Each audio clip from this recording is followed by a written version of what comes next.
എന്റെ കലിപ്പൻ. രചന ഫർസാന ഫർസു. അവതരണം ഷാഹുൽ മലയിൽ. എഡിറ്റിംഗ് ഷെരീജ് പൂനൂർ. ഒന്നും വേണ്ടായിരുന്നു. ഇതൊക്കെ നല്ല സങ്കടമായി. എന്റെ ഒരു ദേഷ്യം. പാവം, അതിന് മാത്രം നീ തന്നെ പറഞ്ഞില്ലല്ലോ. ഞാൻ കട്ടിൽ പോയിരുന്നു. പഴയ ഓർമ്മകൾ എന്നെ തലോടി. ഫാസിലിന്റെ മുഖമാണ് അവളുടെ ഓർമ്മയിൽ തെളിഞ്ഞത്. അവൾ ഓർമ്മയിൽ നിന്ന് മുഖം തിരിച്ചു. മോളെ, ഉമ്മി, ഇത്ത. ഞാൻ തേയും കരഞ്ഞു വിളിച്ചു. അവൾ റൂമിലിരുന്ന് കരയുന്നുണ്ട്. ഉമ്മി, നീ അത് പറയാൻ പാടില്ലായിരുന്നു റീനു. അവളുടെ പഴയ കാര്യങ്ങളെല്ലാം എപ്പോഴും അവൾ അലട്ടുന്നുണ്ട്. അത് നിനക്കും അറിയുന്നല്ലേ? അറിഞ്ഞോണ്ടല്ലോ ഉമ്മി, എന്റെ ദേഷ്യം എനിക്കപ്പോ. ഞാൻ ഉമ്മാന്റെ മടിയിൽ തലപൂഴ്ത്തി കരഞ്ഞു. സാരില്ല, നിന്റെ ഇത്തല്ലേ. അവൾ നാളെ ആകുമ്പോഴേക്കും ശരിയായിക്കോളും. നീ ഭക്ഷണം കഴിക്കാൻ വാ. എനിക്കൊന്നും വേണ്ട ഉമ്മി, ഞാനും തനിച്ചിരിക്കട്ടെ. പറ്റില്ല, ഉമ്മീന്റെ കുട്ടി വാ. ഉമ്മ എന്നെ നിർബന്ധിച്ചു കൊണ്ടുപോയി ടേബിളിരുത്തി. അവിടെ ഇത്തയില്ലായിരുന്നു. ഞാൻ അവിടെ റൂമിലേക്ക് നോക്കി. റൂം അടച്ചിരിക്കുന്നു. എന്റെ കണ്ണുകൾ നിറഞ്ഞു. പിന്നെ എനിക്ക് അവിടെ നിൽക്കാൻ കഴിഞ്ഞില്ല. ഞാൻ എന്റെ റൂമിലോട്ട് ഓടി. രാവിലെ ബ്രേക്ക്ഫാസ്റ്റ് കഴിക്കായിരുന്നു ഇത്ത. സന്തോഷത്തോടെ ഞാൻ ഇത്തയുടെ അരികിലേക്ക് ചെന്നു. എന്നെ കണ്ടതും ഇത്ത എണീറ്റു. റിച്ചു, നീ വേഗം വാ, ഞാൻ പുറത്തുണ്ടാവും, ഇത്ത പറഞ്ഞു. റിച്ചു എന്നെ ഇത്തയും മാറി മാറി നോക്കുന്നുണ്ട്. എന്നിട്ട് അവൻ ഇത്തയുടെ കൂടെ പോയി. ഞാൻ ഇത്ത ഇതുവരെ തെറ്റിയിട്ടില്ല. അതിന്റെ അത്ഭുതം അവന്റെ നോട്ടത്തിലുണ്ടായിരുന്നു. അവർ പോകുന്ന ഞാൻ നോക്കി നിന്നു. എന്റെ കണ്ണ് നിറഞ്ഞൊഴുകിയിരുന്നു. ഇത്ത എന്നെ അവോയ്ഡ് ചെയ്ത് എന്നെ വല്ലാതെ വേദനിപ്പിച്ചു. എന്റെ മനസ്സ് വല്ലാതെ പിടഞ്ഞു. റീനു, ദാ ലഞ്ച് ബോക്സ്. ഞാനത് ബാഗിലേക്ക് വെച്ച് മുന്നോട്ട് നടന്നു. നേരെ ഉണ്ടല്ലോ, നീ എന്താ കഴിക്കാത്തെ? ഉമ്മ പറയുന്നത് ശ്രദ്ധിക്കാതെ ഞാൻ നടന്നു. ക്ലാസ്സിലെത്തി ഞാൻ ബെഞ്ചിൽ തലവെച്ച് കിടന്നു. റിയ, സാർ വന്നു, എണീക്ക്. ഞാൻ കണ്ണോടെ ചെണീറ്റു. സാർ എന്റെ അരികിലേക്ക് വന്ന് എന്നെ മിഴിച്ചു നോക്കി. റിയ, ക്വസ്റ്റ്യൻ ചോദിക്കട്ടെ? What is security premium? എനിക്കറിയില്ല. സാർ അത്ഭുതത്തോടെ എന്നെ നോക്കി. റിയ, അറിയോ? Okay. What is security premium? എനിക്കറിയില്ല. നാളെ ഒരു 20 പ്രാവശ്യം എഴുതിക്കൊണ്ടുവരണം. ഇരിക്കും. സാറ് ക്ലാസ് എടുത്തു. സാർ ഇടയ്ക്ക് എന്നെ നോക്കുന്നുണ്ടായിരുന്നു. ശരിക്കും എനിക്കൊരു മരവിപ്പായിരുന്നു. വേറെ ഏതോ ലോകത്താണെന്ന തോന്നൽ. ആരോടും മിണ്ടാനേ തോന്നിയില്ല. ഇത്ത തന്നെയായിരുന്നു എന്റെ ചിന്ത മുഴുവനും. സുബി കാര്യം അന്വേഷിക്കുന്നുണ്ടായിരുന്നു. എന്റെ ഭാഗത്തുനിന്ന് റിപ്ലൈ ഇട്ടാത്തോണ്ട് അവൾ നിർത്തി. ലഞ്ച് ബ്രേക്കിന് ഭക്ഷണം കഴിക്കാൻ ഞാൻ കൂട്ടാക്കിയില്ല. പക്ഷേ അവർ നിർബന്ധിച്ച് കഴിപ്പിച്ചു. തനിച്ചിരിക്കാൻ ഞാൻ ലൈബ്രറിയിൽ പോയി. അവിടെ സാറിനെ കണ്ട് ഞാൻ മുഖം തിരിച്ചു. ഷെൽഫിലേക്ക് പോയി ബുക്ക് തിരയുന്നത് ആക്ട് ചെയ്തു. സാർ എന്നെ തന്നെ നോക്കിയായിരുന്നു. കയ്യിൽ കിട്ടിയ ബുക്ക് എടുത്ത് ഞാൻ ബെഞ്ചിലിരുന്നു. സാറിനെ ഇടം കണ്ടിട്ട് നോക്കി. അപ്പോഴും സാർ എന്നെ തന്നെ നോക്കിയായിരുന്നു. ഞാൻ ബുക്ക് ഷെൽഫിൽ വെച്ച് പുറത്തുപോയി. ക്ലാസ് കഴിഞ്ഞ് വീട്ടിലെത്തി. ഇത്തയുടെ സ്കൂട്ടർ നേരത്തെ എത്തിയല്ലോ. എന്റെ സന്തോഷം പെട്ടെന്ന് മാഞ്ഞു. ടേബിളിൽ ബാഗ് വെച്ച് ഞാൻ ഇത്തയുടെ റൂമിൽ പോയി. ഇത്ത കട്ടിലിരിക്കുന്നു. ഇത്ത. ഞാൻ ഇത്തയെ കെട്ടിപ്പിടിച്ചു. ഇത്ത, സോറി, അപ്പോഴത്തെ ദേഷ്യത്തിന് എന്റെ തെറ്റാ. നീ പറഞ്ഞതിലൊരു തെറ്റുമില്ല റീനു. നീ എന്നെ പോലെയല്ല, ഒരിക്കലും ആവരുത്. എന്നെ പോലെ മറ്റുള്ളവർക്ക് ഭാരമായിട്ട് നിൽക്കുന്ന ഇത്തയെ വേണ്ടാന്ന് തോന്നുന്നുണ്ടോ നിനക്ക്? ഇത്ത വേണ്ടാത്ത പറയരുത് കേട്ടോ. ഇത്ത വേണ്ടെന്ന് ഞാൻ പറഞ്ഞിട്ടുണ്ടോ? ഉമ്മയെക്കാളും എനിക്കിഷ്ടം ഇത്തയോടാ. ഞാൻ പൊട്ടിക്കരഞ്ഞു പോയി. ഇത്ത, എനിക്ക് നീ ജീവനാ. എന്നെ തല്ലിക്കോ, ചീത്ത പറഞ്ഞു, പക്ഷെ അവോയ്ഡ് ചെയ്യരുത്. ഞാൻ ഇത്തയുടെ കാൽ പിടിച്ച് കരഞ്ഞു. കൂടെ ഇത്തയും കരഞ്ഞു. മോളെ, കരയല്ലേ. ഇത്തയുടെ മോളെ ആരും ഒറ്റപ്പെടുത്തിയാലും ഈ ഇത്ത ഒറ്റപ്പെടുത്തുവോ? നീയും കൂടി ഇത്ത അങ്ങനെ പറഞ്ഞപ്പോൾ സങ്കടമായി. സോറി ഇത്ത. മതി എൻ്റെ പൊന്നെ റീനു, നീ ഇത്രയേ ഉള്ളൂ. വാ, റീച്ചു കേക്ക് ഉണ്ടാക്കാൻ പറഞ്ഞിരുന്നു. വാ, നമുക്ക് ഉണ്ടാക്കാം. ഇത്തക്കിനോട് ദേഷ്യമില്ലല്ലോ? ഇല്ല. കേക്ക് ഉണ്ടാക്കുന്ന തിരക്കിലായിരുന്നു ഇത്ത. റീച്ച് അവിടെ തേരാപ്പാരം നടന്ന് ഓരോന്ന് തിന്നുന്നുണ്ടായിരുന്നു. ഞാൻ ക്രീം ബീറ്റ് ചെയ്യായിരുന്നു. ഇടയ്ക്ക് ടേസ്റ്റ് നോക്കുന്നുണ്ട്.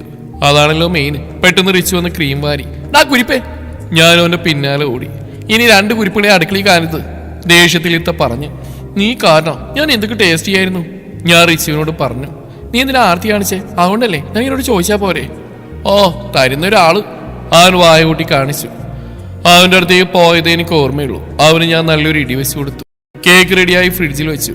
റിച്ചുവിടൊക്കെ ഫ്രിഡ്ജ് അടച്ചും തുറന്നു നിന്നപ്പോൾ ഇത്ത കേക്ക് മുറിച്ച് എല്ലാവർക്കും കൊടുത്തു. ഞാൻ കേക്ക് ഇത്താന്റെ വായിൽ വെച്ച് കൊടുത്തു. പിറ്റേന്ന് സ്കൂളിൽ. കുട്ടിയുടെ പ്രശ്നമൊക്കെ തീർന്നോ? എന്തായിരുന്നു മോളെ ഇന്നലെ ഭയങ്കര മൂഡ് ഓഫ്? എന്റെ മുഖത്തെ തെളിച്ചം കണ്ടിട്ട് നീതുവാ സ്നേഹം ചോദിച്ചു. എന്നെ ഇത്ത വഴക്ക് പറഞ്ഞു. ഇത്തന്നെ വഴക്ക് പറയാത്തതുകൊണ്ട് സങ്കടം വന്നാ. പക്ഷെ സുബിയൊന്നും മിണ്ടിയില്ല. അവൾ പുറത്തേക്ക് പോയി. അവൾ എന്നെ വിളിച്ചു. ഞാനും പുറത്തു പോയി. റിയു, ഇന്നലെ എന്തായിരുന്നില്ല നിനക്ക്? അതാ പറഞ്ഞിത്ത. നിന്നെ എനിക്കറിയാം. നീ എന്നോട് നുണ അറിയണ്ട. പിന്നെ ഒന്നും ഒളിക്കാൻ തോന്നിയില്ല. ഞാൻ എല്ലാവരോടും പറഞ്ഞു. അല്ലെങ്കിലും അവളോട് ഞാനൊന്നും ഒളിക്കാറില്ല. ഒളിച്ചാൽ അവളത് കണ്ടുപിടിക്കും. കുറെ ഫ്രണ്ട്സ് ഉണ്ടെങ്കിലും ഒരാളോട് നമ്മൾ വല്ലാതെ ക്ലോസ് ആയിരിക്കുമല്ലോ. എനിക്ക് തോന്നി, ബട്ട് ഞാൻ ഇത്രയും കരുതിയില്ല. ഇപ്പൊ ഒക്കെ സെറ്റായില്ലേ? സുബി ചോദിച്ചു. ഇമ്പോസിഷൻ എഴുതിയോ? എന്ത്? ഹലോ! പിന്നെ അവൾ എന്നെ വലിച്ച് ക്ലാസ്സിലേക്ക് ഓടി. ഞാൻ എഴുതി തുടങ്ങി. സുബി സഹായിച്ചുകൊണ്ട് സാർ വന്നപ്പോഴേക്കും എഴുതി കഴിഞ്ഞു. സാർ എൻ്റെ അടുത്തേക്ക് വന്നു. ഞാൻ എണീറ്റു. ക്വസ്റ്റ്യൻ ചോദിക്കാനാവും. ഇയാൾക്ക് ഇത് മടുക്കുന്നില്ലേ? റിയ മൂഡ് ഓഫ് ഒക്കെ മാറിയോ? ഇരുന്നോ, ഞാൻ ക്വസ്റ്റ്യൻ ചോദിക്കുന്നില്ല. സർ ഇമ്പോസിഷൻ അത് ഇന്റർവെല്ലിന് സ്റ്റാഫ് റൂമിലേക്ക് കൊണ്ടുവന്നാൽ മതി. സാറ് ചിരിച്ചുകൊണ്ട് പറഞ്ഞു. ഇന്റർവെല്ലിന് ഞാനും സുബിയും സ്റ്റാഫ് റൂമിലേക്ക് പോയി. വാ സുബി. ഞാനില്ല മോളെ, ഞാനിവിടെ നിന്നോളാം. ഓ ജാട പൊടി. May come in sir? അറിയ ഇന്നലെ എന്തായിരുന്നുള്ളൂ നിനക്ക്? ഒന്നുമില്ല സർ. എന്തോ ദുരൂഹതയുണ്ട്. ഞാനൊന്ന് വിളിച്ചു പോട്ടെ. ഞാൻ പോകുന്ന സാറ് നോക്കി നിൽക്കുകയാണ്. നോക്കിയാണെന്നൂടെ രാവിലെ. നീയോ എന്താ വിട്ടാണോ വരുന്നേ? രാഹുൽ ചോദിച്ചു. ഞാനോ? അല്ല, ഞാൻ രാവിലെ റിയനെ കുറ്റം പറയണ്ട, ഞാൻ കാണുന്നല്ലേ. നീ എവിടേക്ക് ധൃതി പിടിച്ച് പോയിരുന്നേ? സുബി ചോദിച്ചു. സുബി പറഞ്ഞപ്പോൾ ഞാൻ ചുറ്റും നോക്കി. ദോ നിൽക്കുന്നു നേഹ. അത് സുബി. അവനും സുബിയോട് പരിങ്ങി. മനസ്സിലായി രാഹുൽ കാമുക. എവിടം വരെ ആയി? എന്ത്?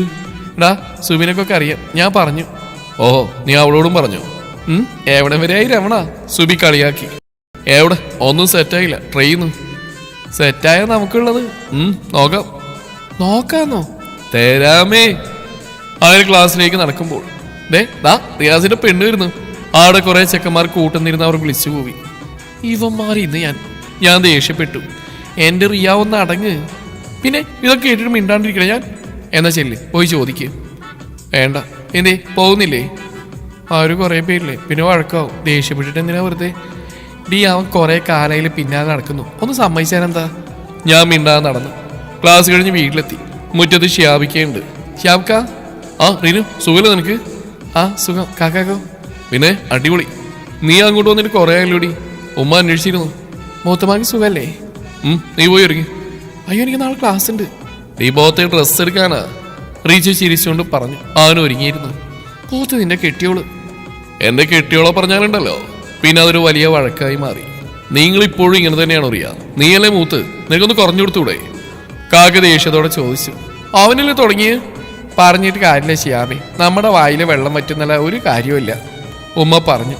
എളിക്കേണ്ട, പോയി ഒരുങ്ങാൻ നോക്ക്. ഉമ്മ പറഞ്ഞു. ഞാൻ റൂമിൽ പോയി. ഷീഖാന്റെ കല്യാണത്തിന് കുറച്ച് ദിവസങ്ങളേ ഉള്ളൂ. അപ്പോൾ ഡ്രസ്സ് വാങ്ങാൻ പോവുകയാണ്. ഷ്യാബിക്കെ ഉമ്മ വിളിച്ചതാണ് ഒരു സഹായത്തിന് എപ്പോഴും ഷ്യാബിക്കയാണ് വരിക. അവരുടെ വീട് ഞങ്ങളുടെ അടുത്താണ്. പിന്നെ ഷാലുവിനും അനുവിനും എനിക്കും ആഷിക്ക് ഡ്രസ്സ് വാങ്ങിത്തരാമെന്ന് പറഞ്ഞിരുന്നു. അത് ഞങ്ങൾ കോഴിക്കോട് നിന്ന് ഒരുമിച്ച് വാങ്ങാനാണ് പ്ലാന്. പിന്നെ ഞാനിപ്പോൾ എന്തിനാ പോകുന്നതെന്നല്ലേ നിങ്ങൾ ചിന്തിക്കുന്നത്? ചുമ്മാ വായി നോക്കാൻ, അല്ലാണ്ട് എന്ത്. അങ്ങനെ ഷോപ്പിലെത്തി. ഞാനൊക്കെ ഓരോന്നും പറഞ്ഞിരുന്നു. ഇത്തയും ഉമ്മിയും ഭയങ്കര തിരക്കിലാണ്. റീനു ഇങ്ങ് വാ. ഇത്ത വിളിച്ചു. ഒന്ന് സെലക്ട് ചെയ്താ. ഇതിനേതാ രസം? കുറേ ഉണ്ടല്ലോ. ഞാൻ 2 എണ്ണം എടുത്ത് ഇക്കയുടെ അടുത്തേക്ക് പോയി. ഇക്ക, ഇതിനേതാ രസം? ഇത്തക്കാ? ഇത് റയ്യാനൊക്കെ നന്നായിട്ട് ചേരും. ഇക്ക ഒരു പിസ്ത പച്ച ടോപ്പ് ചൂണ്ടിക്കാണിച്ചു. അപ്പോഴാണ് ഞാൻ ആ ടോപ്പ് ശ്രദ്ധിച്ചത്.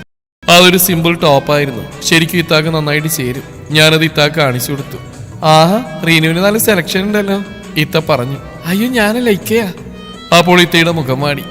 റിയാന, മോൾ ഇതൊന്ന് ഇട്ടേ. വേണം? വേണം. ഞാൻ ഇത്തയും ഇത്തളി ഡ്രസ്സിംഗ് റൂമിൽ എത്തിച്ചു. ഇത്ത ചേഞ്ച് ചെയ്ത് വന്നു. പിസ്ത പച്ച ടോപ്പിനും പലാസോയും മെറൂൺ ഷോളും ഒരു രക്ഷയുമില്ല. ഇത്തയുടെ സൗന്ദര്യം ഇരട്ടിച്ചിരുന്നു. ഇക്കയെ അന്തം വിട്ട് നോക്കുന്നുണ്ട്. റിച്ച് ഒരു ഡ്രസ് ഇട്ട് ഞങ്ങളുടെ അടുത്തേക്ക് വന്നു. എങ്ങനെയുണ്ട്? അവൻ ചോദിച്ചു. കൊള്ളാം, നല്ല കളറ്, നല്ല മോഡല്.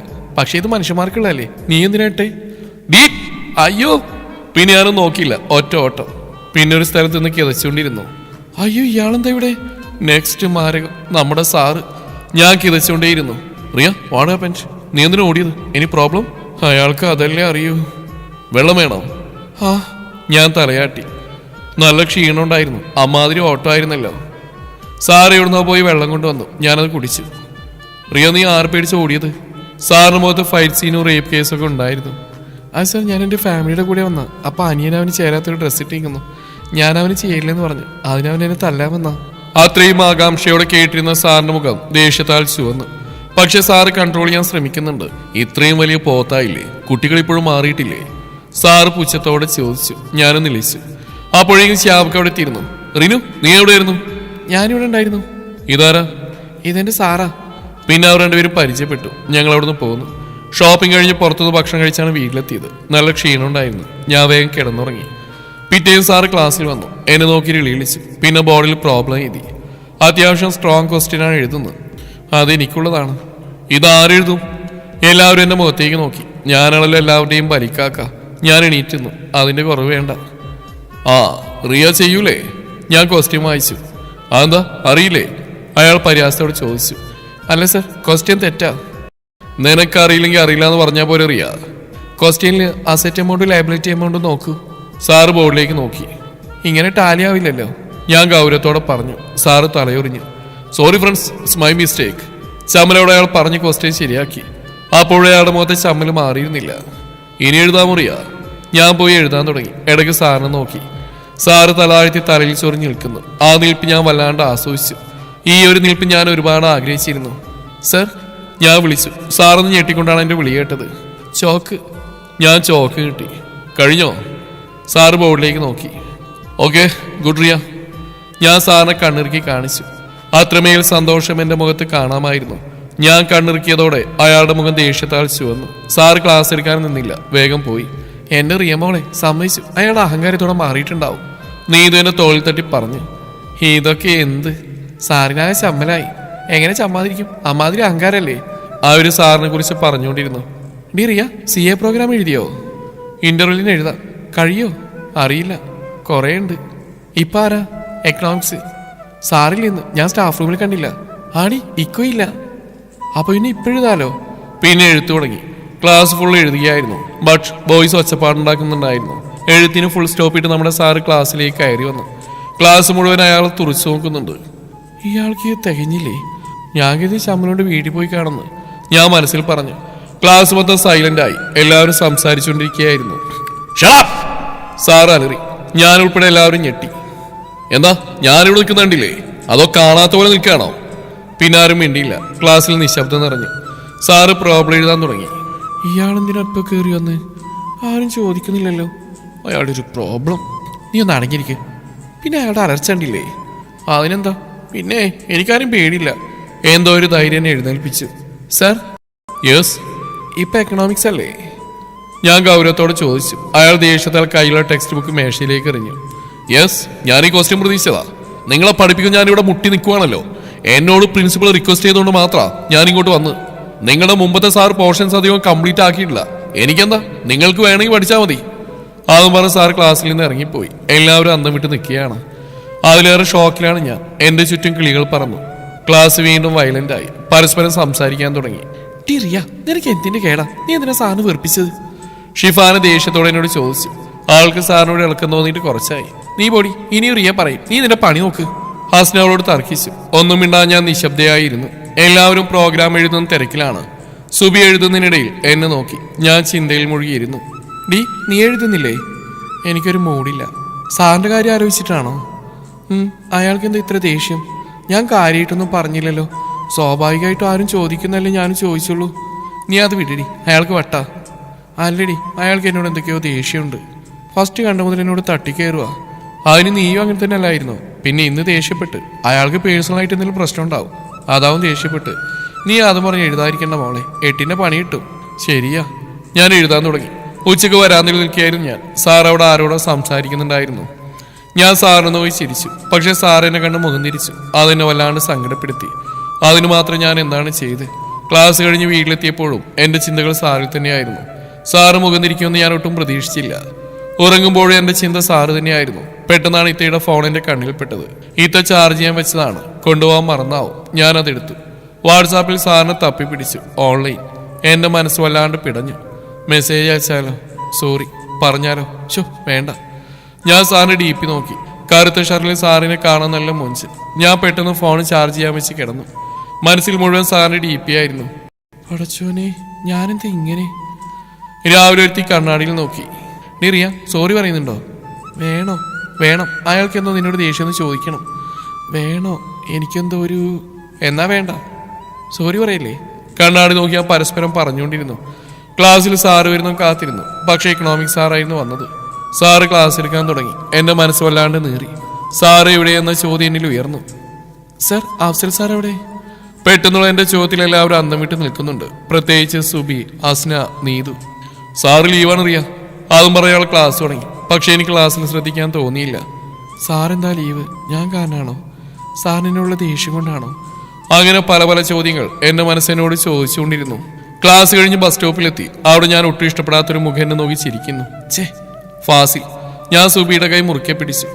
അയാൾ ഞങ്ങളുടെ അടുത്തേക്ക് വരാൻ തുടങ്ങി. ഞാൻ മുന്നിലോട്ട് നടന്നു. അയാൾ എൻ്റെ അടുത്തേക്ക് വന്നപ്പോഴേക്കും എൻ്റെ ബസ് വന്നു. ഞാനതിൽ ചാടിക്കയറി. എന്തോ ഭാഗത്തിന് ബസ് വേഗം പോയി. വീട്ടിൽ 2 കാറ് കിടപ്പുണ്ട്.